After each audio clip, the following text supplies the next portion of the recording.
I'm very pleased to be here and to participate in this important event.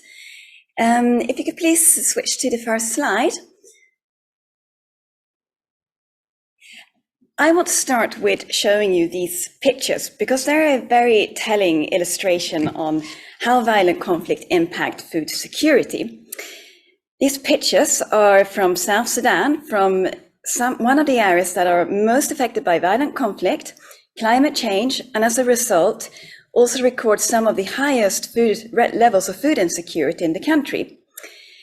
Severe floodings that you can note here has forced many people to leave the village, though they didn't go very far and many could come back, tend to animals, do some kind of cultivations. But only a few weeks before these pictures were taken, the people who lived in the villages were attacked by armed groups and they were forced to flee because many were killed. The only people left in the area, which was very deserted, was a group of armed youth who sought to protect whatever assets were left, but who were also engaged in a kind of vicious cycle of raids, counter-raids, and revenge attacks.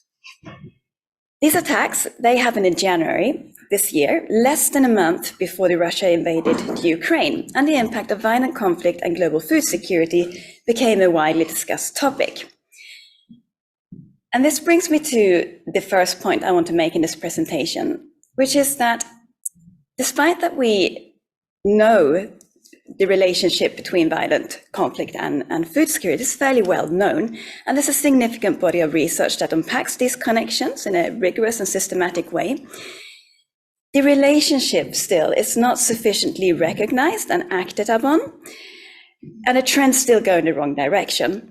We've seen the figures earlier, conflict-driven food insecurity keeps increasing.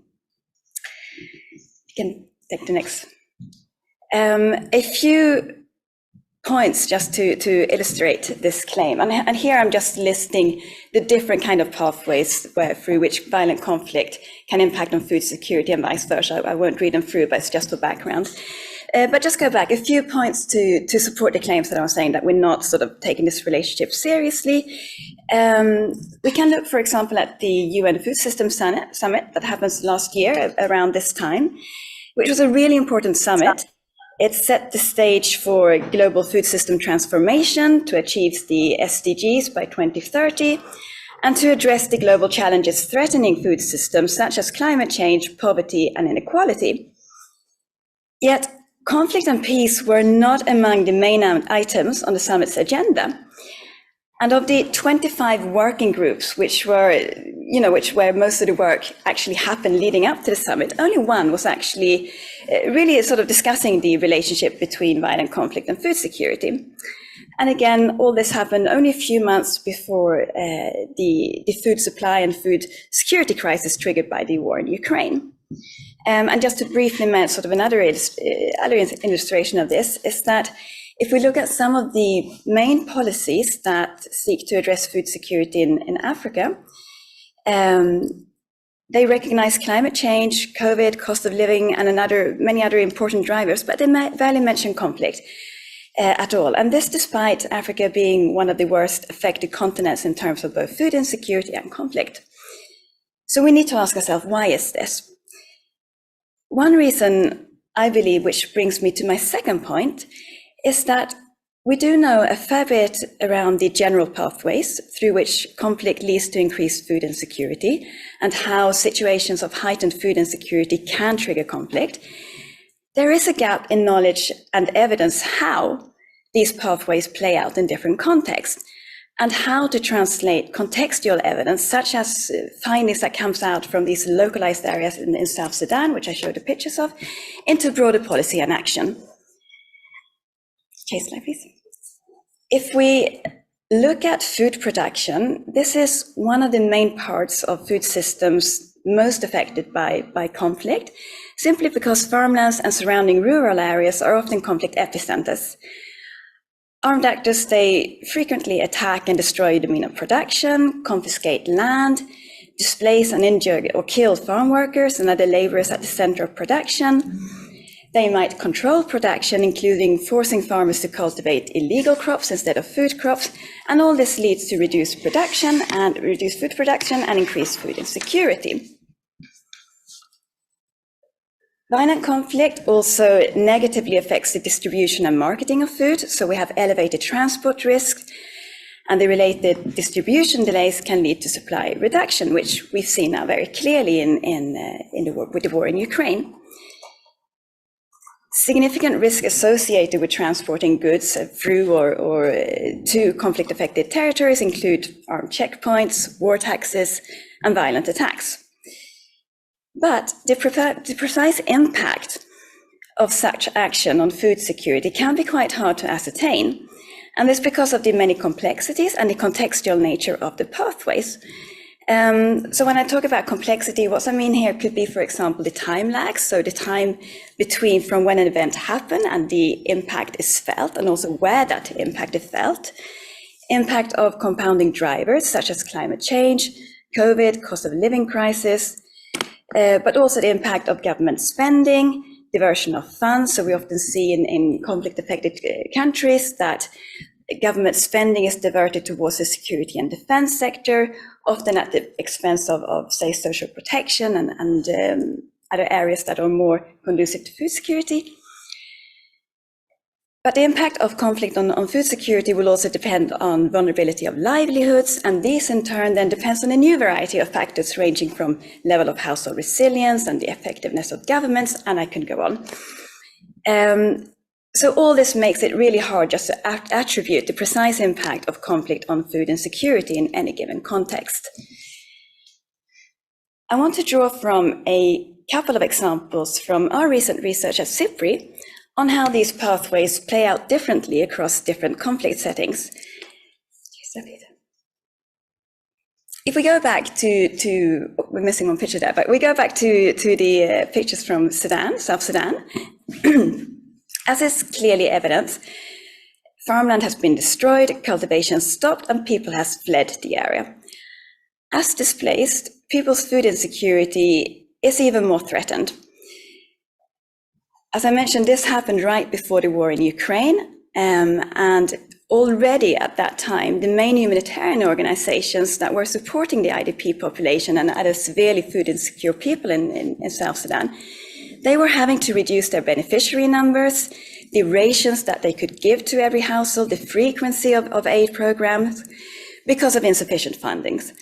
And with the Ukraine crisis and the diversion of funds towards addressing that crisis, agencies like the World Food Programme, for example, were faced with, and now I'm sort of using their own words, taking from the severely food insecure to feed starving. So a really, really critical situation. Change, please. For people living in IDP camps, and of course also many of the surrounding host communities, it is often the case that moving outside of the immediate IDP setting really greatly exposes individuals to conflict-related violence. In some areas, moving less than half a kilometer, and here I included a picture of a road here where we were told that only a couple of 100 meters away from this road was considered extremely dangerous, and we met many who had been, suffered attacks or witnessed killings. But people have no choice than to venture out into these areas to collect the firewood they need to prepare the food aid that they are given by humanitarian agencies. But of course, for the humanitarian agencies, there's just no fund to include cooking fuel in the aid package. So this is a really terrible situation in that sense. Refugee camps are also suffering from record-breaking floodings. And as a consequence of floods and conflict, in some areas there's emerged a market in wood as a means of survival for communities affected by flooding, conflict, and hunger. So in some areas we see that host communities, they are really fiercely protecting the reeds, the bushes, the trees that still exist, that hasn't been destroyed by conflict or flooding. And they are preventing IDPs from accessing these resources so that they can sell the resources as one of their few means of income. And this kind of resource competition has in some cases caused rising tensions between IDP and host communities. And at the same time, it pushes the IDP population further out into the acutely conflict-affected region to gather firewood and also construction material. If we leave South Sudan and we look instead at Nigeria, in northeast Nigeria, also here, conflict has displaced large numbers of people and generated high levels of food insecurity, including pockets of famine. But here we saw that IDP host community relations, they were generally okay. What we did see in northeast Nigeria, however, were clearer evidence around how food insecurity can increase the vulnerability of individuals, a person, to be recruited into non-state armed groups, which is something we did not see in South Sudan, although the presence of these groups were very acute. Important to say, though, mentioning this, that the reason why someone would join a non-state armed group like Boko Haram in this case will depend on many factors. It varies over time and over place. But we did see that food insecurity played a part, in particularly because it became sort of part of the lack of basic needs, which can push some people to look to Boko Haram for protection and survival. So a kind of paradoxical situation emerged, where on the one hand, Boko Haram was really seen as the main security threat for people living in these areas. But at the same time, because of certain shared values, although not implementation of those values, community relation, because some of the fighters were from the region, and also because of the fact that Boko Haram in some way were attending to some of the community needs, together with what people felt that the state had just simply abandoned them in this area, people sensed that there was an increase in this kind of willful recruitment. And I do also just want to emphasize here that we were doing qualitative research, so it's very much around perceptions. I do want to look at one last setting, which is that of Colombia. This is a quite different context. You could say it's post-conflict in the sense that there is a peace agreement between the government and the main FARC rebel group. But there are also areas with acutely high levels of violence, other groups driving violent conflict in the area, and very high levels of food insecurity. One group particularly affected is the indigenous population. In some areas, indigenous communities have become confined, which is kind of the opposite to being displaced, and that is that the armed groups are violently preventing them from moving outside of their not only immediate villages, but also the housing area. So they have lost access to their hunting and fishing grounds, their cultivation areas, and as a result are suffering really critical levels of food insecurity. In a very nearby area, former FARC soldiers were going through their reintegration process, having demobilized and disarmed. But the isolation and the lack of livelihood options and basic security, including food security, made them very vulnerable to recruitment of the remaining armed groups that was present in this area, really looking to recruit them because of their fighting skills. So I mentioned all these examples just really to emphasize the need for understanding context when thinking about the relationship between conflict and food security. As we heard in Maximus' presentation, violent conflict is one of the main drivers of the increasing levels of food insecurity that we've been seeing in the past 7-8 years. And it is really crucial that we get a better understanding of the how. This understanding and knowledge is essential for developing coordinated, coherent, and decisive action plans to improve food security, to reduce the vulnerability to conflict-driven food insecurity, and to generate the conditions conducive to peace and peace building, and help understand and identify local capacities for peace. And this brings me to my third and final point, which is that programs by humanitarian peace and development actors will need to collectively deliver on improved food security, enhanced prospects for peace, and resilience to the impact of climate change. And to this end, it's important to base all activities on thorough assessment of local context and therefore listen carefully to local voices, what they have to say about the problems and the possibilities on the ground. It is difficult, but it is also possible. We've seen many encouraging initiatives that seek to ensure that food security interventions are conflict sensitive, have a degree of intentionality towards addressing this two-way relationship, and thereby do also contribute in different ways to enhance peace. Some of these are very small scale, But this does not necessarily make them less relevant. Peace needs to happen at all levels, from the very local to the national and beyond.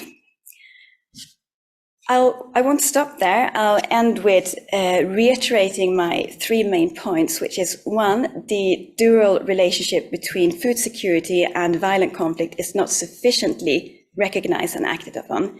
The second one is that there is a gap in knowledge and evidence of how these pathways play out in different contexts and how to translate contextual evidence into broader policy and action.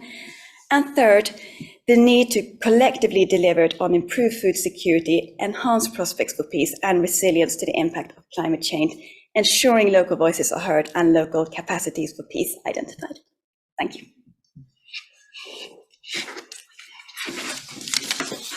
Thank you so much, Caroline, for some really fascinating reflections on this complex relationship between conflict and food security. There are a lot of questions coming through in the chat, which is great. A couple of them I think we could put to a wider range of our panelists. So both those from Inga and Ingemar, I haven't forgotten your questions, but I will turn to them in our Q&A later on. But there is a question here from S.A. Nielsen that I would like to raise with you now, if we may, just before we take a break. So it particularly relates to Colombia and the fact that there has, there's a process ongoing of land reform in Colombia where the state brought land and divided it out among the former FARC combatants. And SA would like to hear whether you've got any comments on the impact of this. I would like to broaden out the question, if I may, to also say, or ask, do you have any examples of food security interventions that contribute to peace? That might be one example, for instance, but any remarks on that? Thanks. I think really good and connected questions, right? If we look at the specific one on land reform, first thing to say, we were in Colombia doing this research in late 2019. And one of the issues that we saw there, where we visited the different sites where former FARC members were going through the reintegration process, was that there was some really, really good policies and programs, but it really lacked the funding. So they never really got off ground, but the people had demobilized, they had disarmed, and they were sitting there waiting, and very little had happened. And that really made them lose the motivation to stay on the program, confidence, of course, in the government. And the problem being, of course, that there's so many other groups present who are still, still driving violence, and who these sort of demobilized FARC soldiers are a good recruit for them. But what we saw there was that there were food security interventions, livelihood interventions that were kind of part of both official and unofficial programs there, and that helped keep these people engaged. It was not sufficient, of course, in the long run, but it was one of those kind of stopgap where sort of waiting for the bigger government programs to kick in, and that was important. I think the policies that or the components that are in the peace agreement about land reform and the kind of distribution of land, not only to former FARC soldiers, but also for a lot of people who are without land there, is fundamental. I mean, that is kind of, I think, if they don't manage to do that, then I think this is quite dire prospects for Colombia in the future. And maybe on your question there, is related to what I said, but I also think it was an interesting approach that we saw with the indigenous community about sort of how you can contribute to peace. Is quite different from this more international focused. The communities we visited that were confined, they did receive food aid from humanitarian agencies who were allowed to enter the areas, obviously on the conditions on the armed groups. So communities were surviving on that food aid, but the communities themselves, they spoke of food aid that, in addition to meeting their basic needs, allowed them to remain on their land. And in a particular way, they kind of used confinement as a means of resistance. This is not to diminish the real incredible duress and risk to their lives of living in confinement, but these communities have fought really hard, I mean, really since colonial time, for access and recognition to their ancestral land, which is fundamental for their survival. The communities, indigenous communities, have been and continue to be disseminated, and tribes are made extinct. So they really do not want to leave their land, and only fairly recently that they got a constitutional recognition to their land. If they displace, they have a real well-founded fear that they will end up in marginalized IDP settings. They will lose access to their land, they will lose their culture and tradition, and it will become a kind of existential threat to them. So they clearly articulated that peace for them is to be able to live on their land according to their tradition and culture. And this is something that's actually recognized in the peace agreement and the concept of territorial peace that underlies that. So in this case, food security helped them do this, because in the end of the day, if there were no food security interventions, they would not have anything to eat. So they would be forced at one point to displace, or they would face starvation. So that's one other way where it becomes very, very local, but equally important in that setting for contributing to peace. Fantastic. Thank you so much, Caroline.